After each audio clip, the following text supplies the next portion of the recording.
My parents called my $1 million offer pocket change. But 3 weeks later, their bank called me and asked one question that changed everything. Is that offer still available? I remember sitting at my desk, staring at the phone, wondering how the same people who had laughed at me could suddenly need my money. Why would their bank call me? What had my parents been hiding? And how bad could things really be if the bank was asking their daughter for help?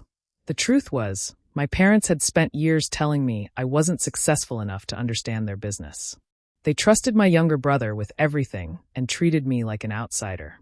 But when I offered them $1 million, they laughed in my face.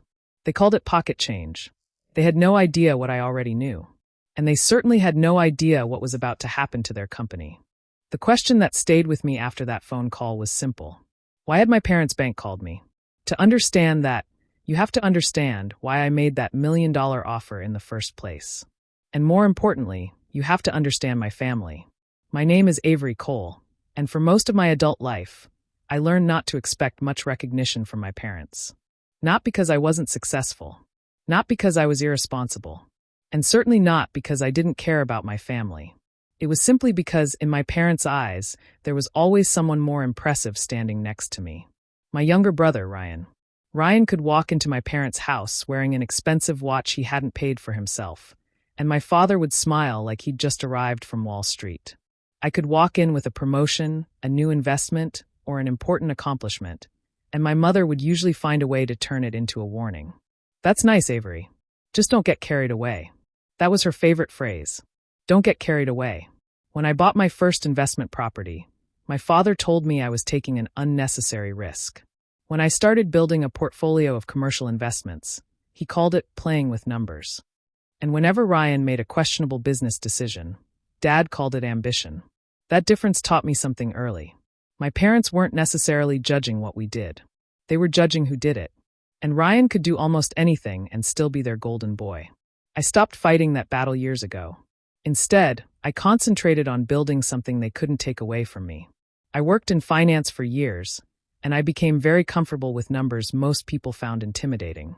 Debt ratios, cash flow, interest rates, property valuations, loan structures.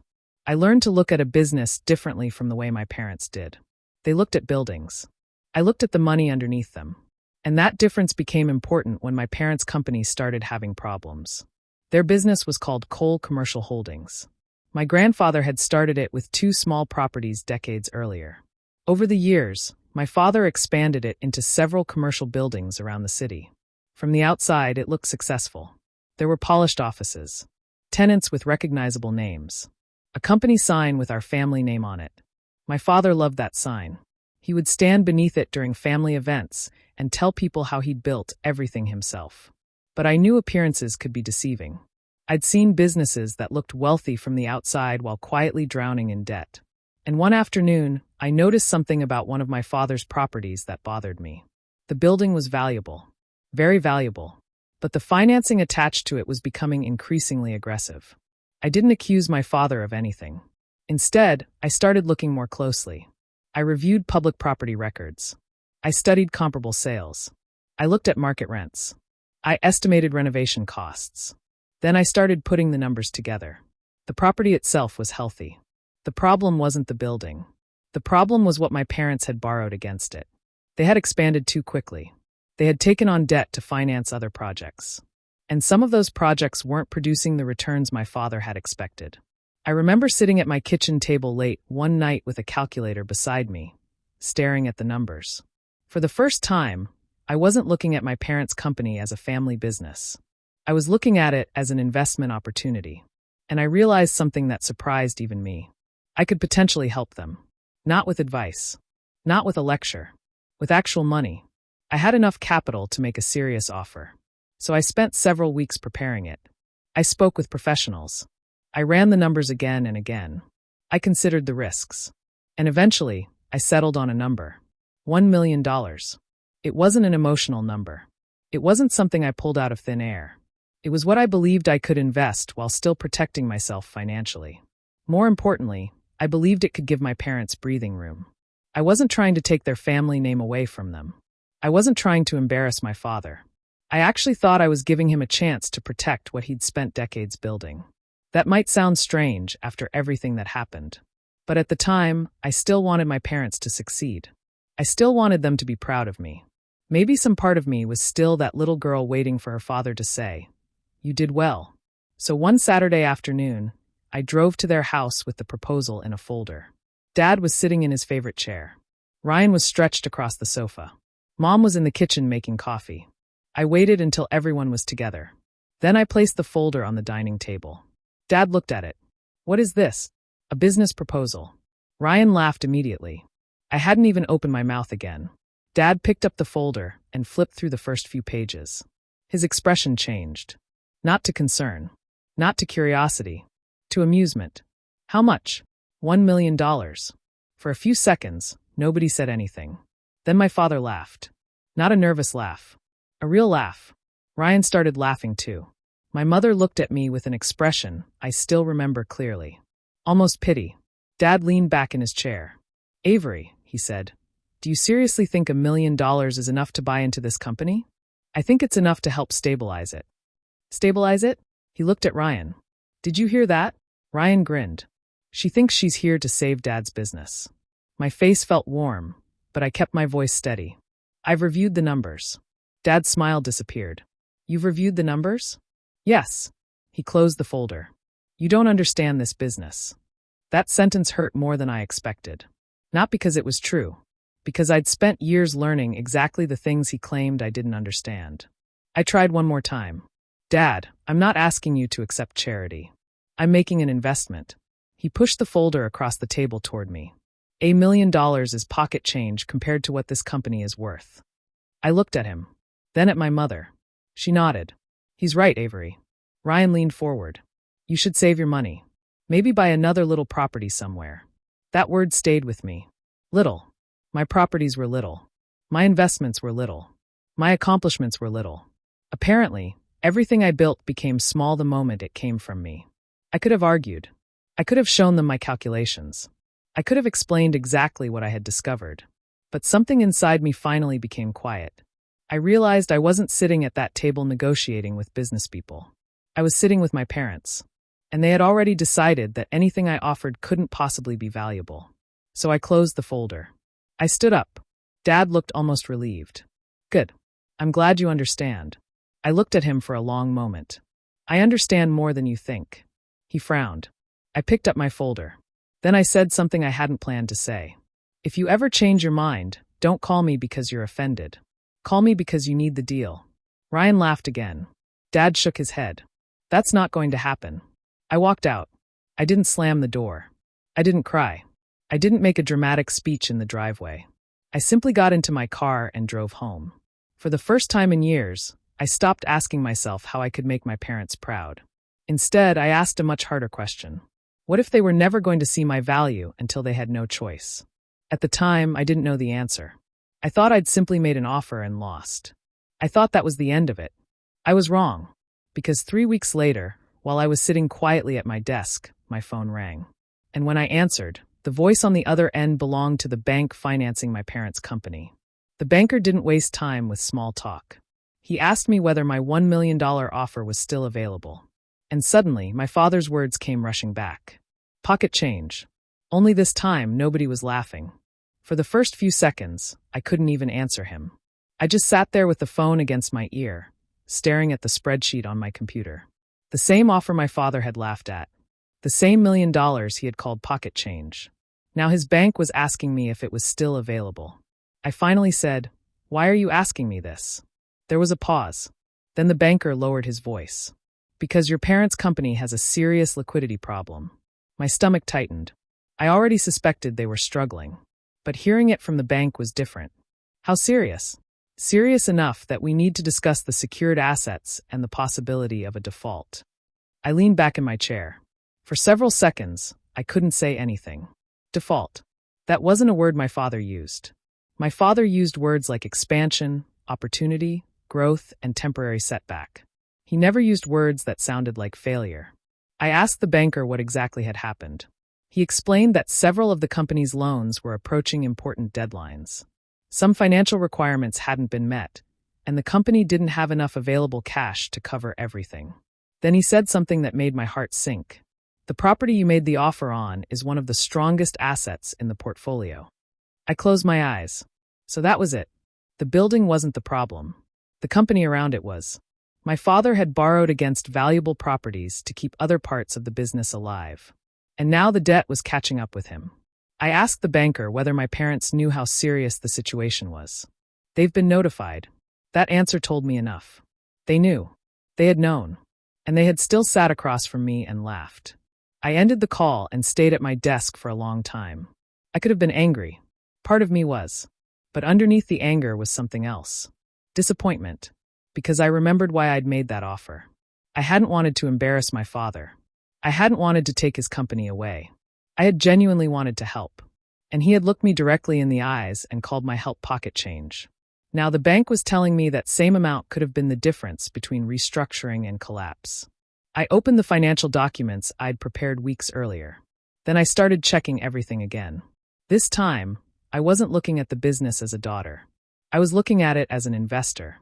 And the more I calculated, the worse the picture became. My parents had several outstanding loans. One property was barely covering its debt. Another had renovation costs that had gone far beyond budget. Ryan had been given money to launch a new commercial project, but the project wasn't producing the returns my father had expected. And somewhere along the way, my parents had started using borrowed money to keep everything looking healthy. From the outside, the company still looked impressive. Inside, it was becoming fragile. That was the part that bothered me most. My parents weren't simply losing money. They were hiding how much they were losing. I spent the next several days digging through every public record and financial document I could legally access. I wanted to know one thing. If the company failed, what would happen to the properties? That's when I discovered something important. The company could collapse, but the best property didn't have to. The bank had rights to the asset because of the loans attached to it. If my parents defaulted, the bank could eventually foreclose and sell the property. And that changed everything, because I no longer needed to buy my parents' company. I could potentially buy the property itself. I sat back in my chair and stared at the numbers. It was almost ironic. 3 weeks earlier, I had walked into my parents' home offering them $1 million because I wanted to save what my family had built. They laughed. Now I was realizing that if I waited, the bank might eventually sell the same asset without my parents controlling the terms. But I didn't rush. That was one thing my father had never understood about me. I don't make financial decisions because I'm emotional. I make them because the numbers make sense. So I called the banker again. I asked about the process. What would happen if the company couldn't meet its obligations? Would the bank sell the property? How would the sale work? Could outside investors bid? The answers were exactly what I hoped for. Yes, there would be a formal process. And if the property became available, I could participate like any other qualified buyer. I hung up. Then I made a decision. I would not rescue my parents. Not this time.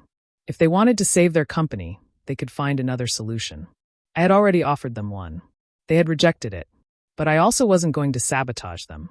I wasn't going to spread rumors. I wasn't going to call relatives and tell them their business was in trouble. I simply stepped back. And for the next several weeks, I watched. Meanwhile, my parents continued pretending nothing was wrong. My mother even called me one evening. Avery, your father says you've been asking questions about the company. I've been looking at some numbers. You don't need to worry about us. I almost laughed. Not because it was funny, because the irony was overwhelming. I wasn't worried, I said. She paused. Then she added, your father thinks you're still upset about the offer. I'm not upset. Good. I could hear relief in her voice. Then she said something that I will never forget. You need to understand that some things are simply bigger than you. I looked out my apartment window. The city lights were glowing below me. I thought about the spreadsheets on my desk, the property records, the debt, the bank, and the $1 million sitting safely in my investment account. Maybe you're right, I said. She seemed satisfied. Neither of us knew how different that sentence would sound a few weeks later. Then the first formal notice arrived. My parents' company had failed to meet one of its loan requirements. Another deadline passed. Then another. The bank stopped negotiating casually. Everything became official. And suddenly, the family business my father had spent years bragging about was facing the one thing he'd always told everyone would never happen. A forced sale. Ryan tried to save the company. He called investors. He made promises. He told everyone he had a plan. But plans don't matter when the numbers don't work. My father finally called me himself. I hadn't heard that tone in his voice before. It wasn't anger. It wasn't arrogance. It was fear. "Avery," he said, "we need to talk." I knew exactly what he wanted, but I didn't make it easy for him. "About what?" There was silence. Then he said, "The offer you made." I looked down at the old copy sitting in my desk drawer. The one he'd pushed back across the table. The one he'd called pocket change. "What about it? We may need to revisit it." I could hear my heart beating. Not because I was excited, because I finally understood the difference between being wanted and being needed. 3 weeks earlier, my father didn't need me. He thought I was a daughter with a small amount of money trying to buy something far beyond her reach. Now he was calling because the people who had actually lent him money were no longer willing to wait. I took a breath. "Dad, the offer is no longer available." Silence. "What do you mean?" I withdrew it. "But you still have the money." "Yes." "Then what's the problem?" I looked at the numbers one more time. "The problem is that you called it pocket change." He didn't answer. And for the first time in my life, I heard my father searching for words. But I wasn't finished, because I had just received another notification from the bank. The property was moving toward foreclosure. And if my calculations were correct, the next opportunity would not be for me to buy my parents' company. It would be for me to buy the one asset that could survive without it, their most valuable property. And this time, I wasn't going to offer my parents $1 million. I was going to let the market decide what their worthless daughter was actually capable of buying. I didn't sleep much that night. Not because I was afraid of losing the opportunity, because I knew exactly what was coming. The bank had started the foreclosure process, and once that happened, there was no emotional argument my father could make that would change the numbers. A loan was a contract. Debt was a contract.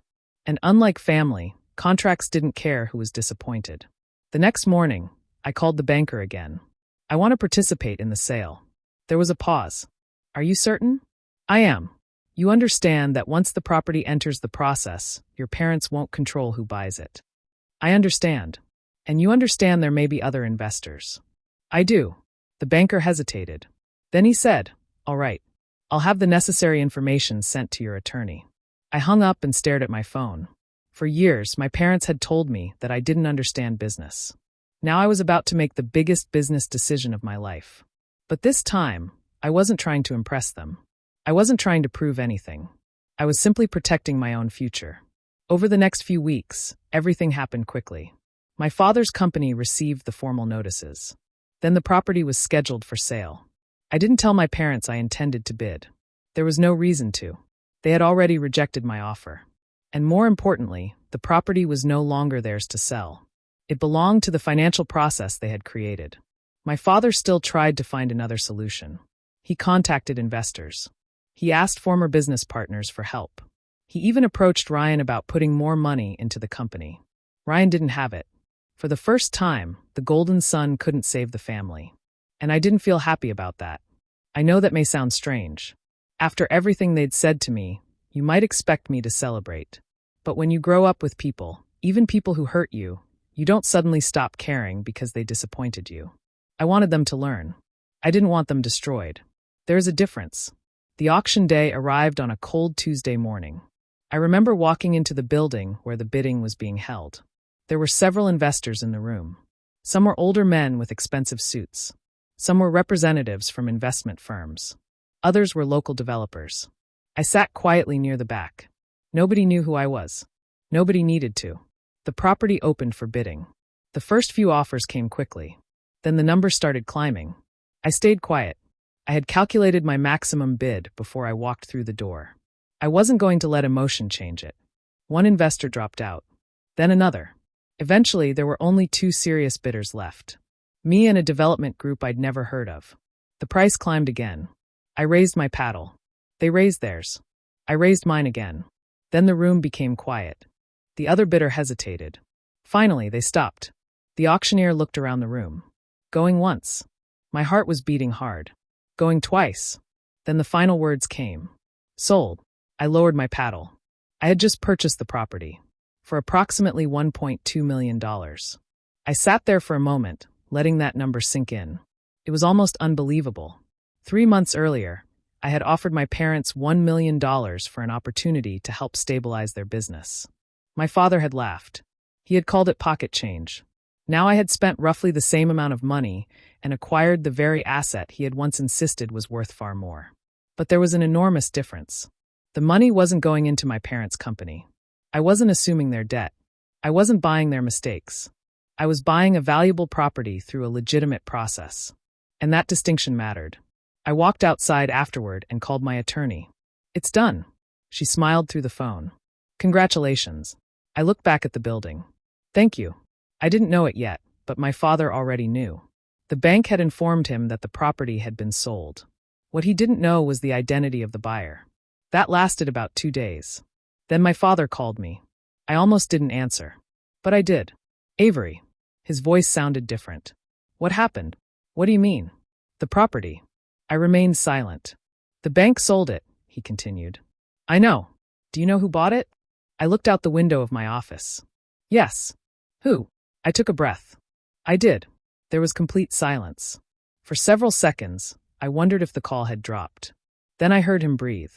"You?" "Yes." "You bought the property?" "Yes." "For how much?" "About $1.2 million.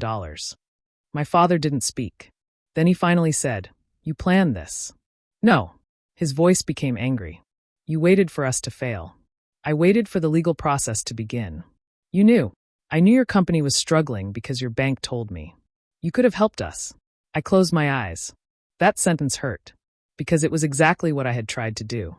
"I did help you," I said quietly. "You offered us $1 million. Yes. You knew we were in trouble. I suspected you were in trouble. I didn't know everything." He became louder. "You should have told us." I finally let my voice rise. "I did tell you." Silence. "You just didn't listen." I could hear his breathing. Then he said something that surprised me. "You're enjoying this." "No." "You're punishing us." "No, Dad." I looked around my office. The truth was, I didn't feel victorious. I felt tired. "I tried to save the business because I was your daughter.